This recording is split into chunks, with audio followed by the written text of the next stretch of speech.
Important, very very most important. దీన్ని మనం Hindu marriage act అంటాం. 1955 సంవత్సరంలో వచ్చింది. మనం వరకట్నానికి కారణాలు చెప్పుకున్నాం కదా, చైల్డ్ మ్యారేజ్కి కూడా కారణాలు ఉన్నాయి. చైల్డ్ మ్యారేజ్కి కారణాలు ఏంటంటే అమ్మాయి మీద పెట్టేటువంటి పెట్టుబడి, చదువు, మళ్ళీ ఇంటర్మీడియట్ అని, డిగ్రీ అని, ఈ డబ్బులు ఖర్చు పెడితే అమ్మాయి పెళ్ళి అయిపోతుంది, ఒక కాన్సెప్ట్. రెండోది, అమ్మాయిని చదివియడం వల్ల ఏం ఉపయోగం ఉంది, ఎంత చదివించినా మళ్ళీ వాళ్ళకే ఇన్కమ్ వస్తుంది కదా అని చెప్పేసి పెళ్లి చేయడం. రెండోది చాస్టిసిటీ, అమ్మాయి యొక్క నైతిక ప్రవర్తన మీదనే కుటుంబం యొక్క గౌరవం ఆధారపడి ఉంటుంది అనేటువంటి కాన్సెప్ట్. ఇప్పుడు అబ్బాయి ఒక అమ్మాయిని తీసుకొచ్చి ఈయన పెళ్లి చేసుకున్న ఈ అమ్మాయిని అంటే ఏం చేస్తారు, ఒక 2 నెలలు 3 నెలలు మాట్లాడరు, మళ్ళీ 4 నెలలు తీసుకొచ్చుకొని ఇంట్లో పెట్టుకుంటారు. అదే ఒక అమ్మాయి ఒక అబ్బాయిని తీసుకొచ్చి ఈ అబ్బాయిని నేను పెళ్లి చేసుకోబోతున్నా అంటే పనిష్మెంట్ చాలా సివియర్గా ఉంటుంది. ఇంకా అవసరమైతే పరువు హత్యలు కూడా జరుగుతాయి. పరువు హత్యలు అంటే వివాహం అంటే తన కులం వారి అంటే ఇంటర్ క్యాస్ట్ మ్యారేజ్లు జరిగినప్పుడు దాన్ని తట్టుకోలేక వధూవరులను చంపేయడాన్ని, పరువు కోసం వధూవరులను చంపేయడాన్ని మనం పరువు హత్యలు అంటాం. ఇది ఎక్కువగా హర్యానా ప్రాంతంలో జరుగుతున్నాయి, నార్త్ ఇండియాలో జరుగుతున్నాయి. అక్కడ కాప్ పంచాయతీలు, కులాల మధ్య సంఘర్షణను తగ్గించి కులాల మధ్య మైత్రిని పెంచడం కోసం ఉద్దేశించినటువంటి కాప్ పంచాయతీలు అనేటువంటి ఒక పంచాయతీలే పరువు హత్యలకు కారణం అనేటువంటి ఒక విమర్శ ఉంది. కాబట్టి ప్రతి సామాజిక దానికి సామాజిక సోషల్ ప్రాబ్లంకి ఒక రీజన్ ఉంటుంది. సో అవి చైల్డ్ మ్యారేజ్కి సంబంధించిన ఇష్యూస్, ఇవేమో వరకట్నానికి సంబంధించింది. ఇంకోటి Hindu marriage act. Hindu marriage act యొక్క ప్రత్యేకత ఏంటి అంటే,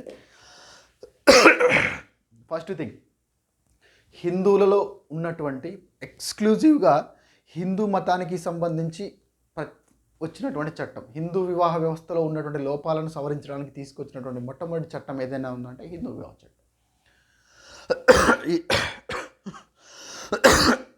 ఈ చట్టం యొక్క మరి ఒక ప్రత్యేకత ఏంటంటే, ఎవరు హిందువులు, ఆర్ హిందూస్ అనేటువంటి డెఫినేషన్ ఎక్కడా లేదు, రాజ్యాంగంలో లేదు, బట్ ఈ చట్టంలో ఉంది. ఈ చట్టం ప్రకారం హిందువులు అంటే ఎవరు?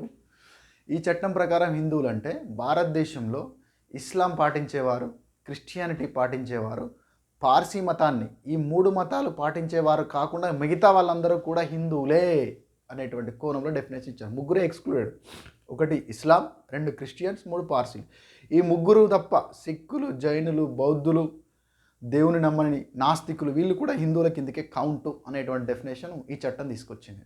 ఒకసారి ఈ చట్టం యొక్క స్వరూపాన్ని మనం పరిశీలిస్తే, హిందువుల్లో వచ్చినటువంటి మొట్టమొదటి వివాహ చట్టము, హిందువుల్లో బహుభార్యత్వాన్ని నిషేధించినటువంటి మొట్టమొదటి చట్టం, అలాగే బహుభర్తత్వాన్ని అంటే బైగామిని నిషేధించినటువంటి మొట్టమొదటి చట్టము, అలాగే హిందూ వివాహ అంటే ఏంటి, హిందూ వివాహానికి కావాల్సినటువంటి ఎలిజిబిలిటీస్ ఏంటి అని చెప్పినటువంటి చట్టము, అలాగే రిజిస్ట్రేషన్ కంపల్సరీ ఉండాలని చెప్పినటువంటి చట్టము, జ్యుడిషియల్ సపరేషన్ను మొట్టమొదటిసారిగా తీసుకొచ్చినటువంటి చట్టము, ఏ వివాహాలు చెల్లుతాయి ఏ వివాహాలు చెల్లవు అని చెప్పినటువంటి చట్టము, హిందూ స్త్రీకి విడాకుల విషయంలో పురుషుడితో సమానంగా హక్కులను ప్రొవైడ్ చేసినటువంటి చట్టం. కాబట్టి ఇన్ని కోణాలు మనం అర్థం చేసుకోవాలి, బాగా గుర్తుపెట్టుకోండి.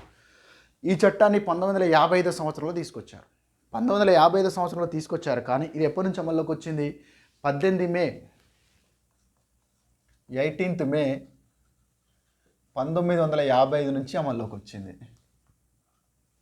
వచ్చింది. ఇది బైగామీని నిషేధించింది. బైగామీ అంటే బహుభార్యత్వం కావచ్చు, బహుభర్తత్వం కావచ్చు, ఏది ఉండకూడదని నిషేధించింది. నువ్వు మళ్ళీ పెళ్లి చేసుకోవాలంటే విడాకులన్నా తీసుకొని ఉండాలి, లేదా జీవిత భాగస్వామి చనిపోయినా ఉండాలి. ఇది ఎవరెవరికి వర్తిస్తుంది ఈ చట్టము? ఎక్సెప్ట్ ఇస్లాం, క్రిస్టియానిటీ అండ్ పారసీస్, మిగతా వాళ్ళందరికీ ఎక్సెప్ట్ వీళ్ళు తప్ప మిగతా వాళ్ళందరికీ కూడా హిందూ వివాహ చట్టమే వర్తిస్తుంది. రైట్. ఈ చట్టంలో సెక్షన్ 5 అని ఒకటి ఉంటుంది. ఈ సెక్షన్ 5 ఏం చేస్తుంది? వివాహాలు, ఎటువంటి వివాహాలు చెల్లుబాటు అవుతాయి, ఎటువంటి వివాహాలు చెల్లుబాటు అవుతాయి, ఎలా చేసుకున్నప్పుడు చెల్లుబాటు అవుతాయి?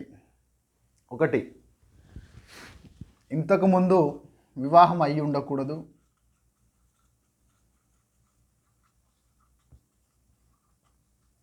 అంటే నువ్వు వివాహాన్ని చేసుకోవడానికి ఎలిజిబిలిటీస్ ఒక రకంగా చెప్పాలంటే, ఇంతకుముందు వివాహం అయ్యి ఉండకూడదు. రెండోది, పిచ్చితనం కానీ పెళ్లి నాటికే పిచ్చితనం కానీ ఎడ్డితనం కానీ ఉండకూడదు. అంటే ఎడ్డితనం అంటే అన్సౌండ్ మైండ్ అంటే మెంటల్ రిటార్డేషన్, ఐక్యూ తక్కువ ఉండడం, తన పనులు తాను చేసుకోలే పరిస్థితిలో ఉండకూడదు. పిచ్చితనం అంటే మెంటల్ ఇల్నెస్, అవి రెండు ఉండకూడదు. అలాగే అబ్బాయికి 21 ఇయర్స్ నిండి ఉండాలి, అమ్మాయికి 18 ఇయర్స్ నిండి ఉండాలి. రైట్. సపిండానికి చెందిన వారు ఉండకూడదు. నో సపిండాస్ ఆర్ నో స్వగోత్రాస్, ఇది ఉండకూడదు. ఓకే, ఈ కండిషన్స్ ఉన్నప్పుడు మాత్రమే అప్పుడు వివాహం చెల్లుబాటు అవుతుంది. ఫర్ ఎగ్జాంపుల్, అమ్మాయికి 17 సంవత్సరాలకు పెళ్లి చేశారు, అది అసలు వివాహం అయినట్టుగానే కాదు. అబ్బాయికి 20 ఏళ్ళకి పెళ్లి చేశారు, చట్టం దృష్టిలో అది వివాహమే కాదు, దానికి గుర్తింపే ఉండదు. పిచ్చితనం ఉన్నోని దాచిపెట్టి పెళ్లి చేశారు, అది పెళ్ళి అయినట్టు కాదు. వివాహం అయిన విషయం దాచిపెట్టి మళ్ళీ పెళ్లి చేశారు, వివాహం అయినట్టు కాదు, కౌంట్లోకి రాదు.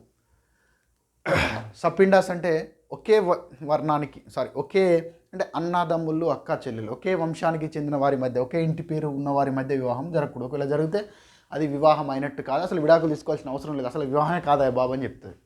వివాహం అయితేనే కదా విడాకుల మ్యాటరు, అసలు అది వివాహమే కాదంటున్నావు కాబట్టి ఇంకా విడాకుల వరకు లేదు. కాబట్టి వివాహం చెల్లుబాటు అవ్వాలంటే వివాహం అయి ఉండకూడదు, పిచ్చితనం ఉండకూడదు, ఎడ్డితనం ఉండకూడదు, 21 ఇయర్స్ 18 ఇయర్స్ నిండి ఉండాలి. నో సపిండ మ్యారేజెస్, నో స్వగోత్ర మ్యారేజెస్. ఇది సెక్షన్ 5 చెప్తుంది. ఏం చెప్తుంది section 5? What are the eligibilities, otherwise what kind of marriages are valid marriages, ఇవి చెప్తుంది. సో ఇంకొన్ని విషయాలు ఇందులో ఇంపార్టెంట్ ఇష్యూస్ ఉన్నాయి, చూద్దాం. రైట్. సో నెక్స్ట్ ఏంటంటే సెక్షన్ 8, ఈ చట్టంలో ఉన్నటువంటి సెక్షన్ 8 ఏం చెప్తుందంటే ప్రతి వివాహం కూడా రిజిస్ట్రేషన్ అయ్యి ఉండాలి. రిజిస్ట్రేషన్ అయ్యి ఉండాలి అంటే ఏంటి? అది వివాహం అనేది హిందూ వివాహ చట్టం ప్రకారం రిజిస్ట్రేషన్ అయ్యి ఉండాలంటే భారతదేశంలో హిందూ వివాహం ఇట్లనే ఉంటుందని కాదుగా, రకరకాల మార్గాల్లో చేస్తారు కదా, రకరకాల పద్ధతుల్లో చేస్తారు కదా. హిందూ సంస్కృతికి పోలినటువంటి ఉప సంస్కృతిలో వివాహం జరిగైనా ఉండాలి, ఫోటోలైనా ఉండాలి, వీడియోస్ అయినా ఉండాలి, రిజిస్ట్రేషన్ చేయించుకోవాలి కంపల్సరీ. ఇంతకుముందు మనం చెప్పినట్టుగా 21 ఇయర్స్ 18 ఇయర్స్ ఆ కండిషన్స్ దాటితేనే రిజిస్ట్రేషన్ చేస్తారు. అయితే కొన్ని సందర్భాల్లో వాళ్ళు పెళ్లి చేసుకున్నారు, రిజిస్ట్రేషన్ చేయించుకోలేదు, విడాకులకు వెళ్ళింది. విడాకుల కోసం వెళ్తే ఆడేమంటాడు, నా భార్య కాదంటాడు, అసలు మాకు పెళ్లి కాలేదంటాడు. మరి అప్పుడు ఏం చెప్తావు? ఫోటోలు కానీ రిజిస్ట్రేషన్ చేసుకోకపోయినా సరే ఫోటోలు, ఎవిడెన్సెస్ ఇవి మనకు కనపడితే దాన్ని వివాహంగా ట్రీట్ చేస్తుంది, సర్కమ్స్టాన్షియల్ ఎవిడెన్స్ తోటి కోర్టు. ఆ విషయం గుర్తుపెట్టుకోండి. అయితే విడాకుల కంటే ముందు మనం ఇప్పుడు చెప్పినాం కదా, ఇప్పుడు ఎలాంటి వివాహం ఉంటే దాన్ని మనం వ్యాలిడ్ మ్యారేజ్ అని చెప్పినాం కదా.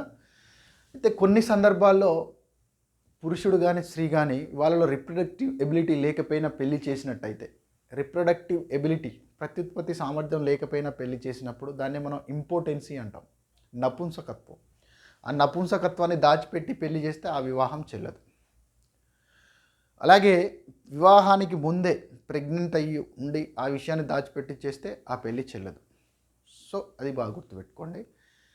ఒకప్పుడు హిందూ వివాహ వ్యవస్థలో బహుభార్యత్వం తీవ్రంగా ఉండే, బహుభార్యత్వం నేరం అని చెప్పింది, బహుభర్తత్వం కూడా ఈ చట్టం నేరం అని చెప్పింది. At the same time Hindu వివాహ వ్యవస్థలో ఇంతకుముందు స్త్రీకి విడాకులు తీసుకునే ఛాన్స్ లేదు. భర్త ఎంత క్రూరుడైనా, ఎంత దుర్మార్గుడైనా, సన్యాసంలో కలిసిపోయినా, రైట్, వాడికి లెప్రసీ వచ్చినా, కుష్టు వచ్చినా, హెచ్ఐవి వచ్చినా, వాడు మతం మారినా, వాడు ఎంత దారుణమైన పరిస్థితిలో ఉన్నా విడాకులు తీసుకునే ఛాన్స్ లేదు.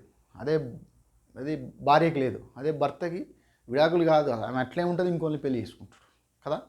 సో ఆ కోణంలో చూసినప్పుడు స్త్రీలకు పురుషులకు కూడా విడాకులు తీసుకునే ఛాన్స్, అవకాశం ఇచ్చింది. అందులో సెక్షన్ 13 హిందూ మ్యారేజ్లో ఉన్నటువంటి సెక్షన్ 13 చెప్తుంది క్లియర్గా, డైవర్స్ తీసుకోవచ్చు, విడాకులకు అవకాశం.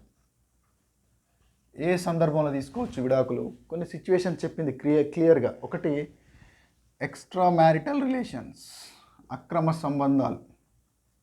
భారతదేశంలో జరుగుతున్నటువంటి హత్యకు కారణాల్లో కొన్ని ఉన్నాయి. రియల్ ఎస్టేటు, అందులో రియల్ ఎస్టేటు మరియు అక్రమ సంబంధాలు, ఈ రెండు ప్రధాన కారణాలు భారతదేశంలో జరుగుతున్న మర్డర్స్కి. ఆస్తి సంబంధమైన మర్డర్లు, అక్రమ సంబంధాలకు సంబంధించిన మర్డర్లు. సో అక్రమ సంబంధాలు 2, సన్యాసం స్వీకరించడం, 3 సోడోమి పాటించడం. సోడోమి అంటే అన్యాచురల్ సెక్స్.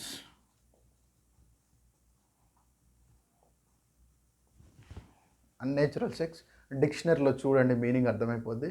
సోడోమి పాటించడం, సన్యాసాన్ని పాటించడం, మత మార్పిడి. పెళ్లి చేసుకునేంత వరకు బాగున్నాడు, పెళ్లి చేసుకున్నాక మతం మారిండు, మత మార్పిడి. రైట్. కేరళలో ఒక సంఘటన జరుగుతుంది. వాడు ఇద్దరు లవ్ మ్యారేజ్, ఇద్దరు హిందువులు, నాన్ ముస్లిమ్స్ లవ్ మ్యారేజ్, పెళ్లి చేసుకున్నారు, మంచిగానే ఉన్నారు, బాగానే ఉన్నారు. కొన్ని రోజుల తర్వాత వాడి బుద్ధి వక్ర మార్గంలోకి వెళ్ళిపోయింది. ఇంకోళ్ళని పెళ్లి చేసుకోవాలనుకున్నాడు. ఇంకోళ్ళని పెళ్లి చేసుకోవాలంటే క్రిస్టియన్లకు అవకాశం లేదు, హిందువులకు అవకాశం లేదు, ఏ మతస్థులకు అవకాశం లేదు. ఆ అవకాశం ఎవరికి ఉంది? ఇస్లాంలో మాత్రమే ఉంది అని చెప్పేసి చట్టానికి దొరకకుండా ఉండాలని ఇస్లాంలోకి కన్వర్ట్ అవుతాడు. ఇస్లాంలోకి కన్వర్ట్ అయ్యి అప్పుడు పెళ్లి చేసుకుంటాడు. భార్య అడుగుతుంది, మళ్ళీ ఎందుకు చేసుకున్నాను? నేను ఇస్లాంలో పోయినా కదా, ఇస్లాంలో షరియా చట్టాల ప్రకారం 4 పెళ్లి చేసుకోవచ్చు. ఇస్లాంలో బహుభార్యత్వం మీద చట్టం ప్రకారం నిషేధం లేదు, వాస్తవంగా ఇస్లాంలో.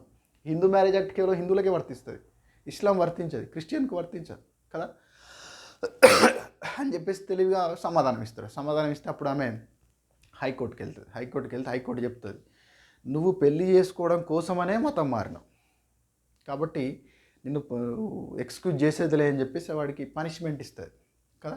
సో అట్లా మతం మార్పిడి, పెళ్ళి అప్పుడు ఏ మతం ఉందో ఆ మతంలోనే ఉండాలి. మళ్ళీ వేరే మతాన్ని కనుక తీసుకున్నట్టయితే ఆమె విడాకులు తీసుకునేటువంటి ఛాన్స్ ఉంటుంది. అలాగే తీవ్రమైన మానసిక అనారోగ్యం పెళ్ళి తర్వాత వచ్చినా సరే, పెళ్ళికి ముందు మానసిక అనారోగ్యం ఉండి దాన్ని దాచిపెడితే అసలు అది పెళ్ళి కిందకే కన్సిడర్ చేయము. పెళ్ళైన తర్వాత మానసిక అనారోగ్యం, నయము కాని మానసిక అనారోగ్యం కనుక వచ్చిందనుకోండి, స్క్రిజోఫీనియా, సైకోసిస్, psychopath, obsessive compulsive disorder, so ఇట్లాంటి తీవ్రమైన మానసిక వ్యాధులు, పర్సనాలిటీ డిజార్డర్స్, పారానాయిడ్ పర్సనాలిటీ ఉంది వాడికి. పారానాయిడ్ పర్సనాలిటీ అంటే తీవ్రంగా భార్యను అనుమానించేటువంటి లక్షణం. సో అదనమాట.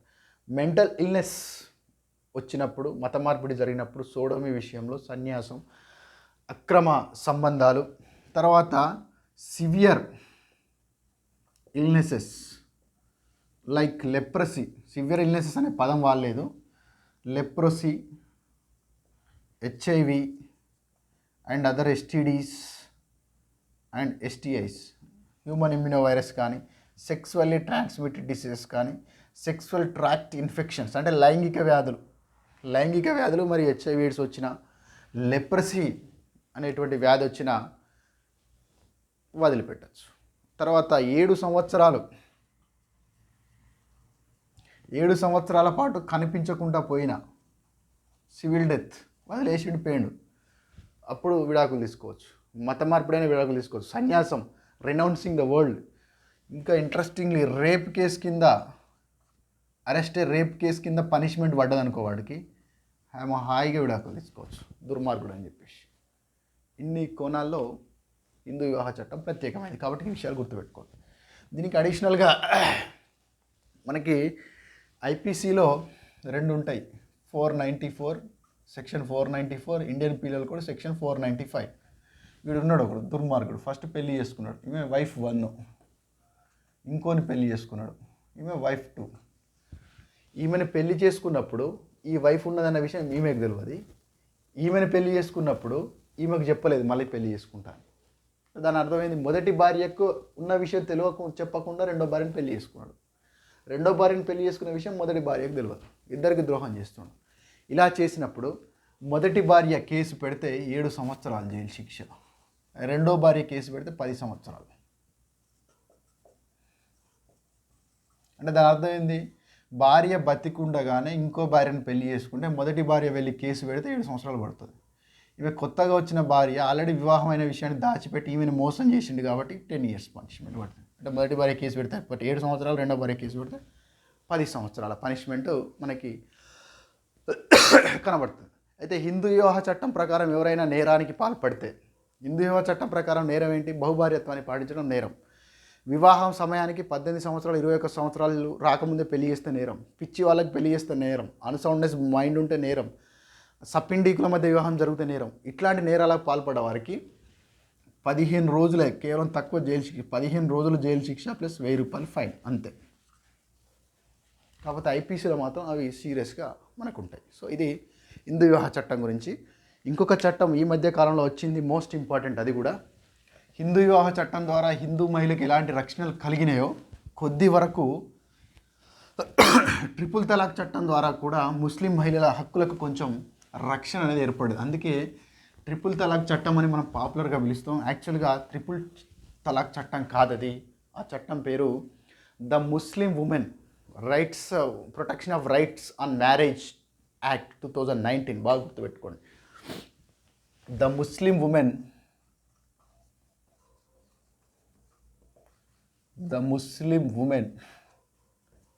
మొత్తం అసలు చట్టం పేరు the Muslim women protection of rights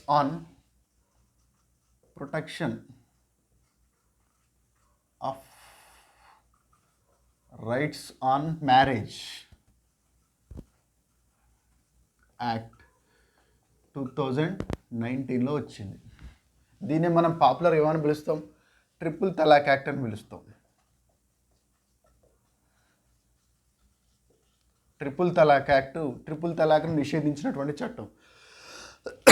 దీనికంటే ముందు మీరు ఒక విషయం గుర్తుపెట్టుకోవాలి. అది ఎప్పుడంటే షేరా బాను అనేటువంటి ఒక మహిళ, ముస్లిం మహిళ, వీళ్ళ భర్త ఫోన్ చేస్తాడు. ఫోన్ చేసి లటక్కున తలాక్ తలాక్ తలాక్ అని చెప్తాడు.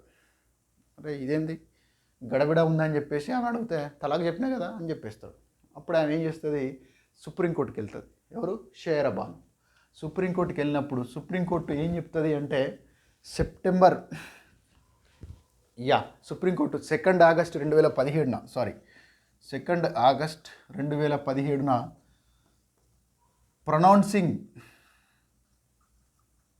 Pronouncing triple talaq is unconstitutional. Triple talaq చెప్పడం అనేది రాజ్యాంగబద్ధం కాదు. ఎందుకు రాజ్యాంగబద్ధం కాదు? ఆర్టికల్ 14 ప్రకారం రైట్ టు ఈక్వాలిటీ దెబ్బతింటుంది. ఆర్టికల్ 15 ప్రకారం జెండర్ డిస్క్రిమినేషన్ ఉంటుంది. అండ్ ఆర్టికల్ 21 ప్రకారం చట్టం ముందు గౌరవప్రదమైన జీవితాన్ని కలిగి ఉండాలి. నువ్వు 3 ముక్కలు చెప్పగానే పోవడానికి మనిషి బానిస కాదు. మేజర్గా ఇవి రెండు, ఆర్టికల్ 14 అండ్ ఆర్టికల్ 15 డిస్టర్బెన్స్ కలుగుతుంది అని చెప్పేసి ఏం చెప్తుంది సుప్రీంకోర్టు? ట్రిపుల్ తలాక్ లేదా తలాక్ ఈ బిదాత్. బిదాత్ అంటే తిరుగులేని తలాక్ అంటారు. దీన్నే ట్రిపుల్ తలాక్ అంటారు. బిదాత్ విధానంలో ఒక్కసారి తలాక్ చెప్తే మళ్ళీ ఇంకా అవుట్, అక్కడికి క్లోజ్ అనమాట. ఒక్కసారి చెప్పొచ్చు, అవసరమైతే 3 సార్లు వరుసగా తలాక్ తలాక్ తలాక్ అని చెప్పొచ్చు. ట్రిపుల్ తలాక్ లేదా బిదాత్ తలాక్ అనేది రాజ్యాంగబద్ధం కాదు. ఆర్టికల్ 14కి ఆర్టికల్ 15కి డిస్టర్బెన్స్ కలిగిస్తుంది. ఇది అన్కాన్స్టిట్యూషనల్ అని 2 ఆగస్టు 2017 తీర్పునిచ్చి దీని ప్రకారం మీరు ఏమైనా చర్యలు చేపట్టండి అని కేంద్ర ప్రభుత్వానికి మొట్టికేలేస్తుంది. అప్పుడు కేంద్ర ప్రభుత్వం ఏం చేస్తుంది? ఇమీడియట్గా ఎప్పుడు సెప్టెంబర్ 18, 2018 ఆర్డినెన్స్ తీసుకొస్తుంది. 2018 ఆర్డినెన్స్.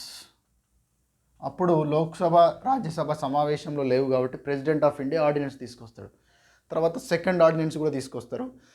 అయితే సెప్టెంబర్ 18 ఆర్డినెన్స్ వచ్చింది కాబట్టి ఇమీడియట్గా సెప్టెంబర్ 19, 2018 నుంచి triple talaq, pronouncement of the triple talaq లేదా తలాక్ ఈ biddat is prohibited as per ordinance promulgated by the president of India విధించినటువంటి September 18, 2018 president of India issue చేసినటువంటి ఆర్డినెన్స్ ప్రకారం తలాక్ ఈ బిదాత్ కానీ ట్రిపుల్ తలాక్ కానీ దాన్ని పోలినటువంటి ఇతర తలాక్ వ్యవస్థలన్నీ కూడా నిషేధం. ఎప్పటి నుంచి? సెప్టెంబర్ 19 నుంచి.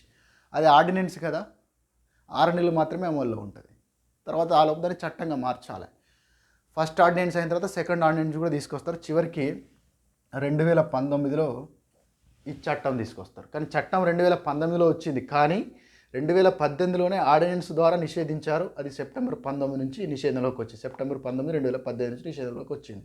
కోర్టు తీర్పు ఎప్పుడు వచ్చింది? అన్కాన్స్టిట్యూషనల్ అని 2 ఆగస్టు 2015లో వచ్చింది. అయితే ఇక్కడ మీరు గమనించాల్సిన విషయం ఏంటంటే కేవలం ట్రిపుల్ తలాక్ ఆర్ తలాక్ ఈ బిదాత్ను మాత్రమే నిషేధించింది. ఇంకా ముస్లింలో తలాకులు తీసుకునే వ్యవస్థ చాలా ఉంటుంది. Dissolution of Muslim marriage act 1939 ప్రకారం తీసుకోవచ్చు. ఈ డిజల్యూషన్ ఆఫ్ ముస్లిం మ్యారేజ్ యాక్ట్ని 1959లో సవరించారు. Dissolution of Muslim marriage act ప్రకారం తీసుకోవచ్చు. దాంతోపాటు ఒక సందర్భంలో స్త్రీ నేను నీతో కలిసి ఉండలేను, నాకు విడాకులు ఇయ్యని అడుగుతుంది. అడిగినప్పుడు భర్త కూడా ఒప్పుకుంటే విడాకులు ఇచ్చేసిండు అనుకో, దాన్ని ఖులా విడాకులు అంటారు. అంటే ఉమెన్ ఇనిషియేట్ చేస్తుంది, మెన్ కూడా యాక్సెప్ట్ చేస్తే అప్పుడు ఓకే. ట్రిపుల్ తలాక్ అలా కాదు కదా, ఆమె ఒపీనియన్తో సంబంధం లేకుండా తలాక్ అంటే వెళ్ళిపోతుంది. అలా కాదు, ఇక్కడ ఉమెన్ అడుగుతుంది I'm not interested to continue with you అన్నప్పుడు హస్బెండ్ కూడా ఓకే అంటే అప్పుడు కుల విడాకులు. అలా కాకుండా భార్య మరియు భర్త ఇద్దరిలో ఎవరో ఒకరు ప్రపోజ్ చేసి విడాకుల్ని ఇద్దరు పరస్పర అంగీకారంతో విడిపోతే ముబారత్. కాబట్టి ఇక్కడ కుల అండ్ ముబారత్ అన్ని కూడా పరస్పర అంగీకారంతో జరుగుతాయి. దాంతోపాటు హసన్ తలాక్ అండ్ అహసన్ తలాక్ అని ఉంటుంది. అహసన్ తలాక్లో తలాక్ చెప్పిన తర్వాత 3 నెలల పాటు ఇద్దరు ఒకే దగ్గర నివసించాలి. తలాక్ చెప్పినాక కూడా 3 నెలలు, తలాక్ చెప్పినాక కూడా 3 తురుహు కాలాల పాటు, అంటే 3 మెనిస్ట్రియల్ సర్కిల్స్ అయిపోయేంత వరకు కూడా భార్య భర్త ఒకే దగ్గర నివసించాలి. ఈరోజు చెప్పిండు తలాకు, ఈరోజు చెప్పినా సరే ఇంకా 90 రోజుల దాకా ఇద్దరు ఒకే దగ్గర ఉండాలి. అట్లా 90 రోజులు ఒకే దగ్గర ఉన్నప్పుడు, ఒకే ఇంట్లో ఉన్నప్పుడు వాళ్ళు ఏదైనా ఒక నిమిషంలో కోపం తగ్గిపోయి మళ్ళీ భార్యాభర్తలుగా మారితే ఆటోమేటిక్గా తలాక్ క్యాన్సిల్ అయిపోతుంది. కాబట్టి సుప్రీంకోర్టు కులా జోలికి పోలేదు, ముబారక్ జోలికి పోలేదు, హసన్ తలాక్ జోలికి పోలేదు. అలాగే dissolution of Muslim marriage act ప్రకారం, ముస్లిం వివాహ రద్దు చట్టం ప్రకారం విడాకులు దాని జోలికి పోలేదు. దాంతోపాటు షరియా చట్టం ప్రకారం ఇలా లియాన్ జిహార్ అని ఉంటాయి, వాటి జోలికి పోలేదు. తఫ్వీజ్ తలాక్ అని ఇంకొకటి ఉంటుంది, దాని జోలికి పోలేదు. కేవలం ఏంటి నిషేధించింది? తలాక్ ఈ బిదాత్, అంటే తిరుగులేని తలాక్. ఎక్కడో ఉండి ఫోన్లో తలాక్ అని చెప్తే క్లోజ్గా అంత క్షణమే రిలేషన్ బ్రేక్ అయిపోతుంది. అది చాలా దారుణం అని చెప్పేసి దాన్ని మాత్రమే తీసేయడం జరిగింది.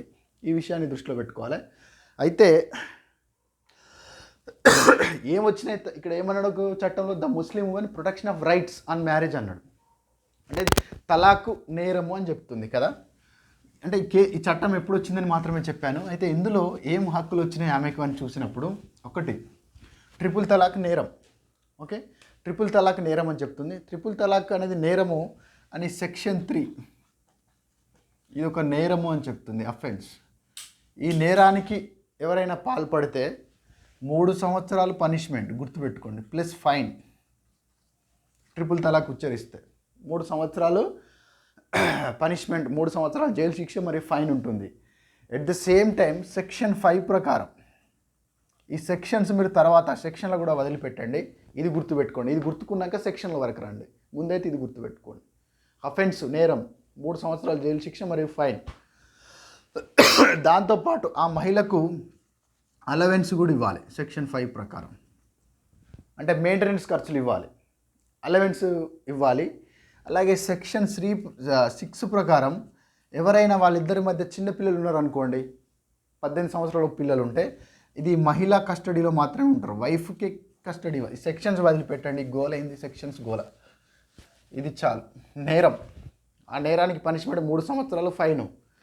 మహిళకు అలవెన్స్ పొందేటువంటి హక్కు ఉంటుంది, మెయింటెనెన్స్ పొందే హక్కు ఉంటుంది. చిన్నపిల్లలు ఉంటే కస్టడీకి తీసుకునే అవకాశం కూడా ఆమెకే ఇవ్వడం జరుగుతుంది. రైట్, ఇవి మాత్రం గుర్తుపెట్టుకోండి. సెక్షన్స్ ఎక్కడ అడగడు, ఎందుకంటే మీరు లా ఎగ్జామ్ రాయట్లేదు కాబట్టి. ఓకే, మనం నెక్స్ట్ వీడియోలో ఇంకా మిగతా వివాహ చట్టాల గురించి అధ్యయనం చేద్దాం. Thank you.